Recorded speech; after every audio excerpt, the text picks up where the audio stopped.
Assalamualaikum warahmatullahi wabarakatuh.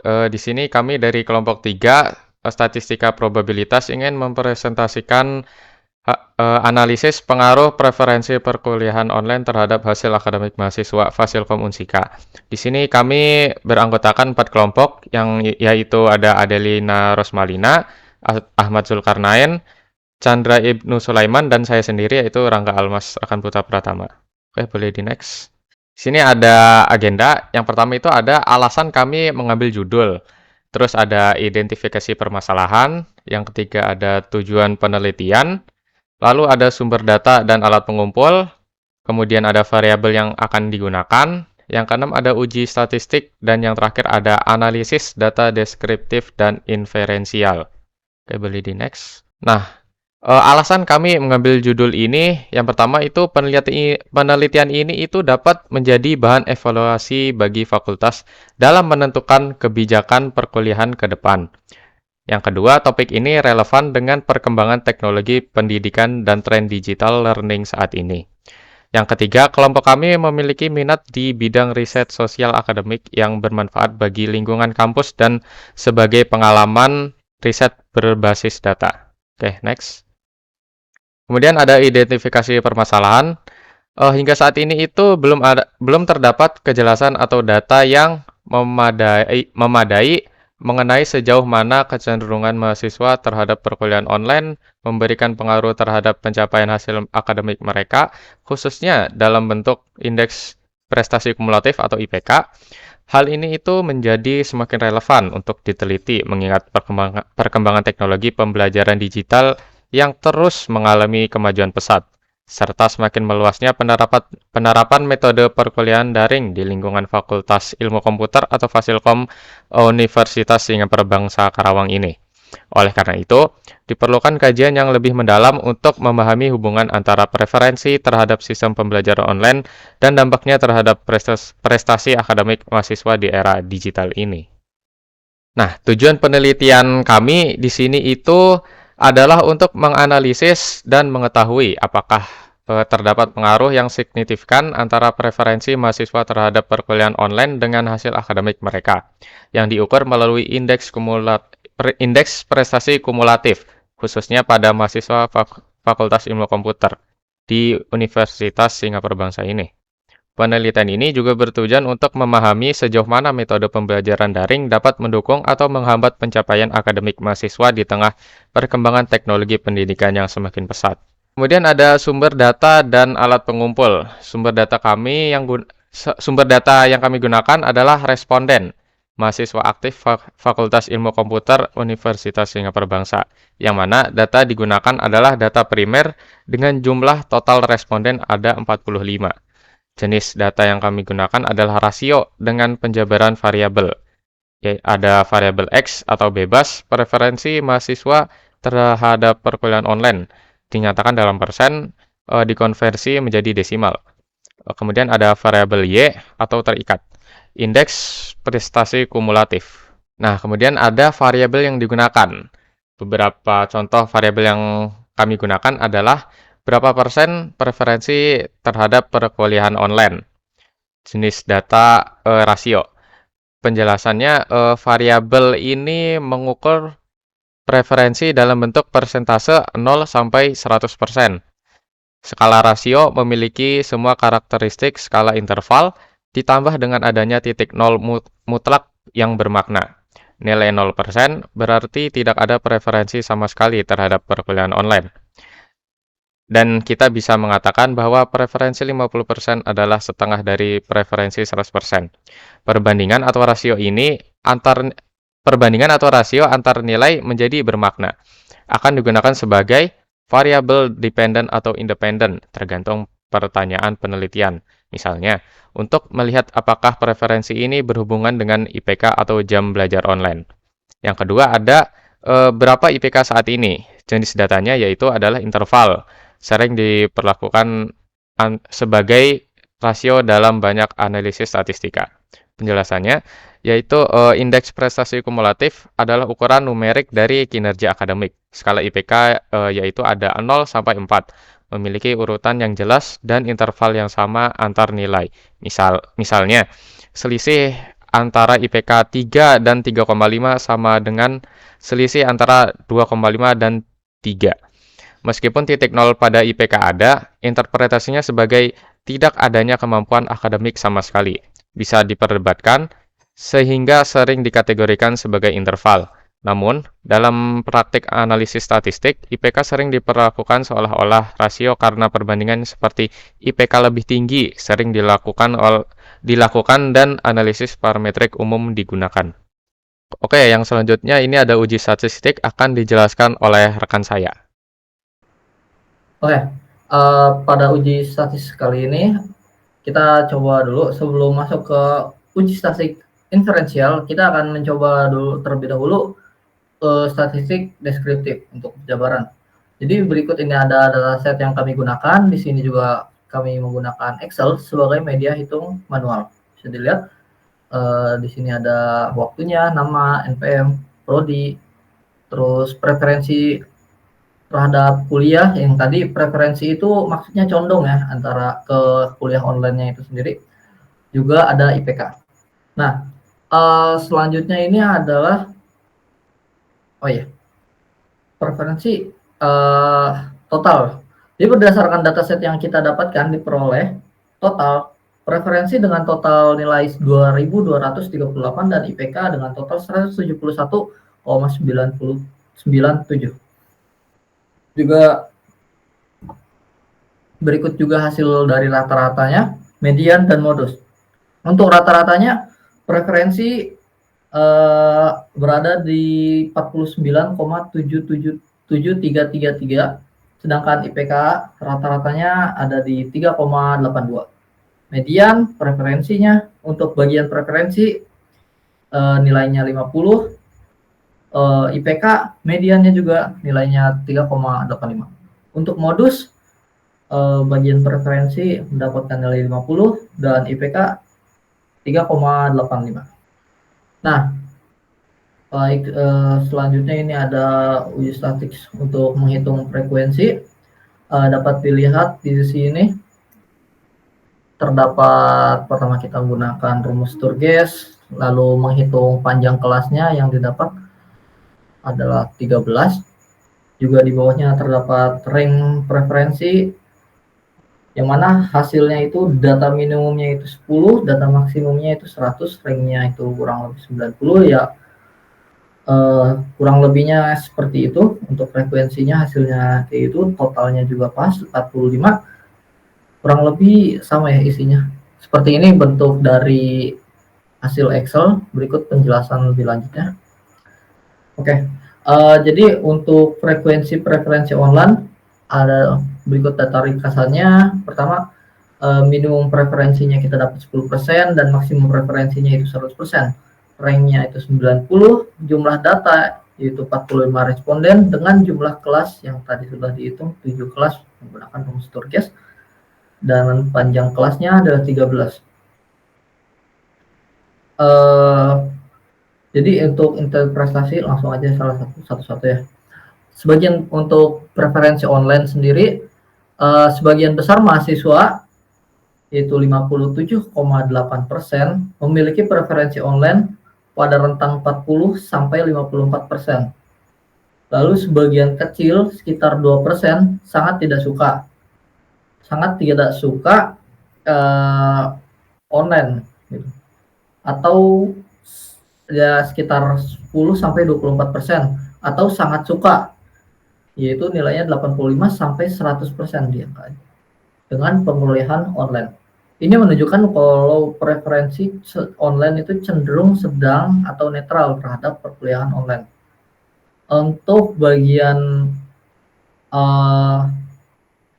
IPK, ini harusnya IPK, frekuensi IPK, yang mana data ringkasannya itu sendiri minimum IPK 3,50, maksimum IPK 4,00. Untuk ranknya 0,050 ya, seperti yang di sini tadi dijelaskan. Untuk yang IPK sendiri ini karena rentangnya kecil, jadi kami langsung bagi kelas 5 aja. Dan untuk panjang kelasnya sendiri dimasukin aja 0,50. 1/5 dan didapatkan nilai 0,1. Juga bisa dilihat di bawahnya rank IPK-nya hasilnya itu 0. Ya, yang tadi 0,50. Preferensi dan preferensinya sama frekuensinya itu bisa dilihat juga hasilnya sama 45. Kurang lebih di situ udah dijelaskan sendiri ya IPK-nya. Jumlah kelasnya dapat 5, ditentukan dengan manual, dan panjang kelasnya 0,1. Untuk interpretasinya sendiri yaitu sebagian besar mahasiswa yaitu 73,4% memiliki IPK di atas 3,80, yang mana ini menunjukkan performa akademik yang tinggi. Untuk distribusinya sendiri cenderung mencuat ke kanan atau positively skewed dengan mayoritas berada di IPK tinggi. Nah, untuk simpangan bakunya sendiri bisa dilihat di hasil manualnya. Ada preferensi dan juga IPK. Kurang lebih preferensinya itu standar deviasinya di 19,470 sekian, dan IPK standar deviasinya 0,12724. Mana kesimpulannya sendiri berdasarkan data yang telah diurutkan sebelumnya, baik untuk kolom preferensi maupun IPK diperoleh nilai standar deviasi sebagai berikut, yaitu standar deviasi preferensi 19,47 dan standar deviasi IPK 0 itu 0,1331. Baik, untuk selanjutnya mungkin akan dijelaskan oleh teman saya yaitu Adel. Baik, selanjutnya masuk ke uji statistik, uji normalitas menggunakan Sapirowicz. Pada bagian ini, kami masuk kepada statistik uji inferensial dan masuk ke pengujian awal. Dikarenakan data model yang kami olah itu mempunyai rasio dengan maksimal data kurang dari 50, maka kami menguji normalisasi menggunakan Sapirowicz. Untuk yang pertama, uji normalitas menggunakan Sapirowicz pada data preferensi. Pada data preferensi, melihat dari hasil penghitungan Excel, W hitungnya sama dengan 0,9206. Lalu untuk W tabelnya sama dengan 0,945. Kesimpulannya, karena W hitung kurang dari W tabel, maka data dinyatakan tidak berdistribusi normal. Selanjutnya, uji normalitas menggunakan Sapirowicz pada data IPK. Pada data IPK, pada hasil penghitungan Excel, ditemukan W hitung sama dengan 0,8602. Lalu untuk W tabelnya sama dengan 0,945. Kesimpulannya, sama seperti sebelumnya karena W hitung kurang dari W tabel, sehingga data dinyatakan tidak berdistribusi normal. Kesimpulannya, baik untuk data preferensi maupun IPK, berdasarkan uji Sapirowicz, hasilnya menunjukkan bahwa kedua data tidak berdistribusi secara normal karena nilai W hitung lebih kecil dari W tabel. Selanjutnya, lalu masuk untuk pengujian menggunakan Spearman. Karena data yang telah dihitung dengan Sapirowicz itu dinyatakan tidak berdistribusi normal dua-duanya, maka di sini kami langsung mengolah data ke pengujian Spearman. Di sini untuk tes hipotesisnya, H0 sama dengan tidak ada korelasi antara preferensi terhadap pembelajaran online dengan IPK mahasiswa. Untuk H1-nya, ada korelasi antara preferensi terhadap pembelajaran online dengan IPK mahasiswa. Untuk tes statistiknya sendiri, X sama dengan preferensi pembelajaran online. Y sama dengan IPK mahasiswa. Untuk level signifikansinya, alpha sama dengan 5% atau 0,05. Sebelum masuk ke penghitungan Spearman, di sini untuk datanya di rank terlebih dahulu. Telah di rank, diurutkan dari, untuk saya sendiri itu diurutkan dari yang terbesar ke terkecil. Untuk data preferensi dan IPK, itu di rank dua-duanya. lalu dihitung selisih rank dari keduanya. Setelah ditemukan selisih rank, lalu selisihnya itu dipangkatkan 2. Untuk penghitungannya sendiri, jika dihitung secara manual itu RS sama dengan 1/6 dikali jumlah dari selisih yang sudah dipangkatkan 2 dibagi N dikali N kuadrat dikurangi 1. Untuk RS-nya sendiri itu sama dengan 1 dikurangi jumlah dari selisih yang sudah dipangkatkan tadi itu ada 751. 6 dikali 751 dibagi jumlah datanya itu N45. Lalu dikali 45 dipangkatkan 2 dikurangi 1. Sama dengan 1 dikurangi 4506 dibagi 45 dikali 2024. Selanjutnya 1 dikurangi 4506 dibagi 91180. Lalu untuk hasilnya sendiri 1 dikurangi 0,0494 itu sama dengan 0,9506. Nah, untuk penghitungan pada Excel-nya sendiri itu sama hasilnya 0,9505 atau ini dibulatkan ke atas. Jadi untuk hasil manual maupun Excel sama hasilnya 0,9506. Next.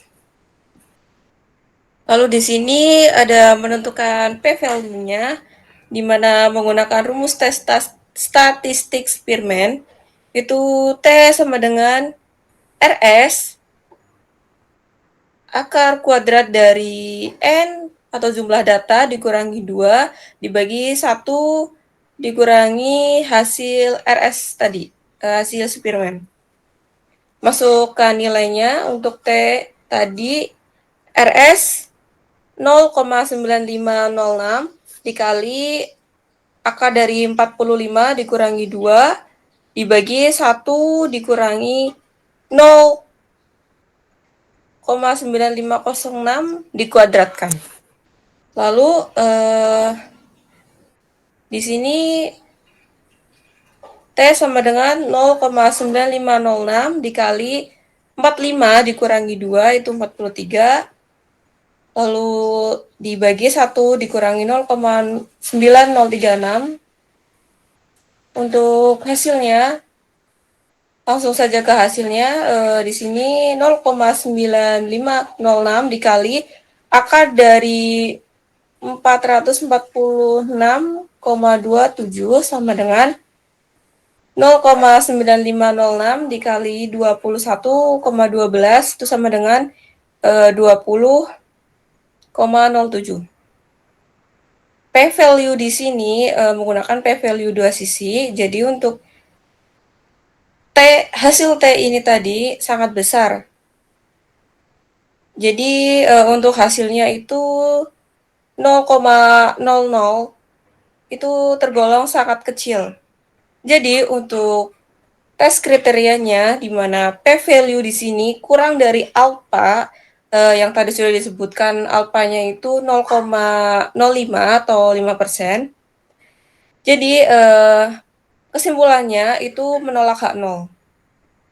Di mana berarti ada korelasi yang signifikan. Lalu ini interpretasi dari nilai Spearman, di mana nilai Spearman ini RS sama dengan 0,9506, artinya terdapat hubungan positif yang sangat kuat antara preferensi kuliah online dengan hasil akademik atau IPK. Karena nilainya sangat mendekati 1, yang berarti semakin tinggi preferensi mahasiswa terhadap kuliah online, semakin tinggi pula kecenderungan IPK-nya.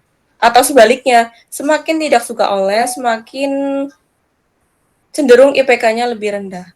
Tetapi ini hasil dari pengujian data kami, bisa saja IPK-nya ini naik karena faktor lain. Tapi di sini karena kita menguji untuk preferensi pembelajaran online, jadi hasilnya ini, semakin tinggi preferensi mahasiswa terhadap kuliah online, semakin tinggi pula kecenderungan IPK-nya. Lalu selanjutnya ada demo menggunakan Google Colab yang akan disampaikan oleh rekan saya Ahmad Zulkarnain. Oke, izin masuk semuanya. Selanjutnya kita ke kode dari Google Colab-nya. Oke, di sini ada beberapa bagian ya. Jadi dibagi beberapa bagian. Di sini pertama tuh ini ada bagian pengimportan pustakanya atau library yang dipakainya. Di sini kita menggunakan Panda, NumPy, terus ada SciPy, Matplot, Seaborn, SciPy, Warning, dan juga ada juga di sini konfigurasi buat plottingnya. Nah, di sini bisa dilihat juga kalau misalkan library berhasil diimport dan juga siap untuk melakukan analisis statistik. Oke, selanjutnya kita pemuatan dan juga eksplorasi datanya. Di sini kita menggunakan hasil dari surveinya, kita rapihkan. Lalu kita di sini ada data CCV ya, yang mana nanti dia import ke codingannya. Nah, di outputnya ini terbaca kalau misalkan jumlah barisnya itu ada 43 dan jumlah kolomnya 7. Di sini ada beberapa kolom, ada 7 kolom. Di sini ada timestamp-nya, nama, NPM, prodi, terus juga berapa persen preferensinya, dan juga berapa rata-rata, dan juga yang terakhir itu ada berapa IPK-nya.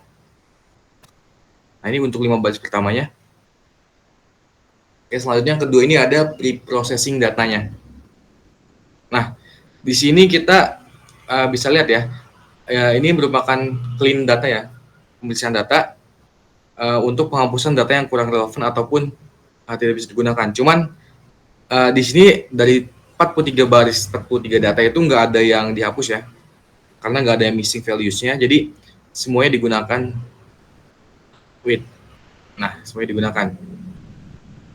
Nah, di sini juga ada statistik deskriptifnya dari dua variabel yang digunakan, yaitu preferensi online-nya dan juga IPK-nya.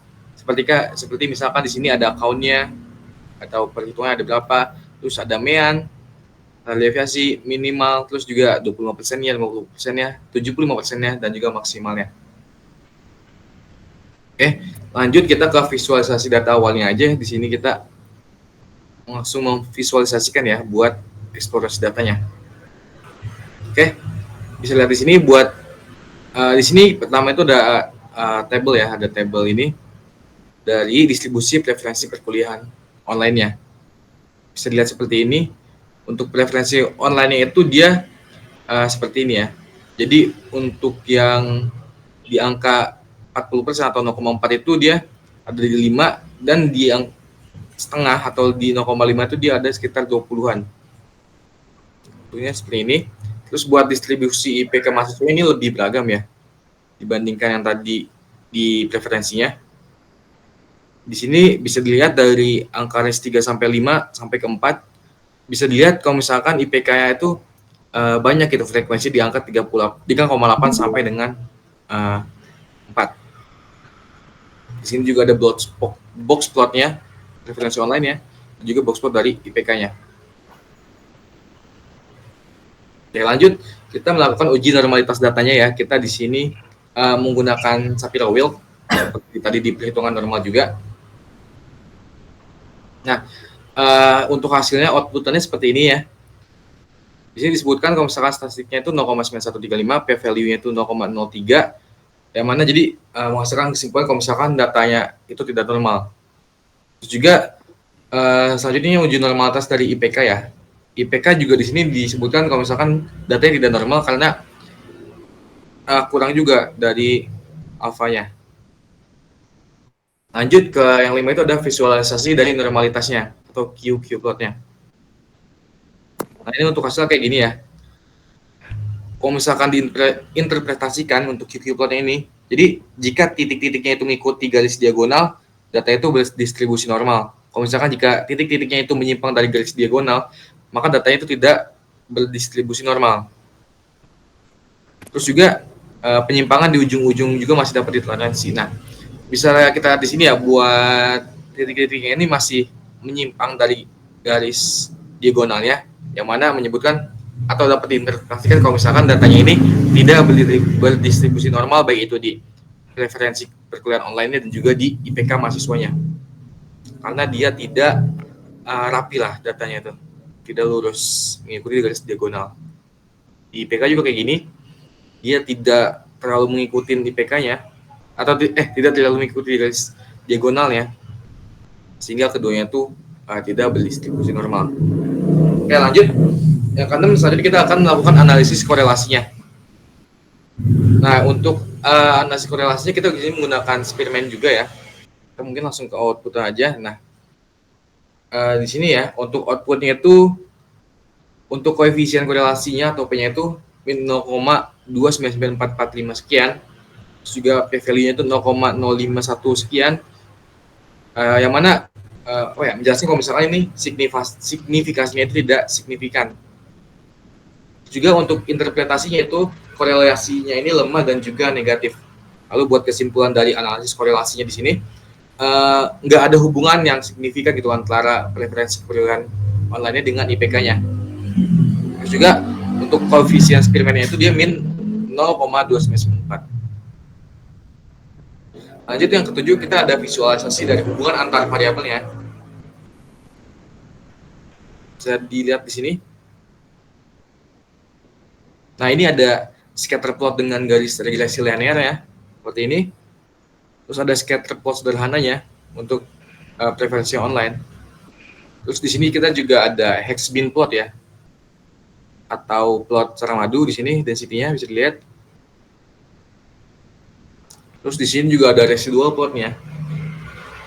Ini. Nah, untuk informasinya sendiri dari regresi linear ya, untuk slope atau kemiringannya itu dia di min 0,193478 sekian. Juga untuk intercept-nya atau konstantanya itu dia di 3,921338. Lalu di R square-nya di 0,082196 sekian. Terus untuk persamaan regresinya itu dia IPK 3,9123 ditambah min 0,1935 dikali regresi online-nya. Oke, selanjutnya di 8 ada ringkasan statistik dan juga kesimpulannya ya. Kita langsung ke outputnya aja. Oke, untuk ringkasan hasil analisisnya, di sini ditampilkan ya judul, populasinya dari mana, terus juga ukuran sampel yang digunakannya. Di sini ada 3 mahasiswa. Di sini juga ada statistik deskriptifnya, yang mana menunjukkan variabelnya, variabel preferensi online dan juga IPK-nya, lalu menampilkan mean, median, standar deviasi minimalnya dan juga maksimalnya. Lalu untuk hasil uji normalitas Shapiro-Wilk ya, keduanya tidak normal ya, datanya tidak normal. Terus buat hasil uji Spearman-nya ini, koefisien korelasi atau rho-nya itu di min 0,29945 dengan p-value itu di 0,051086 sekian.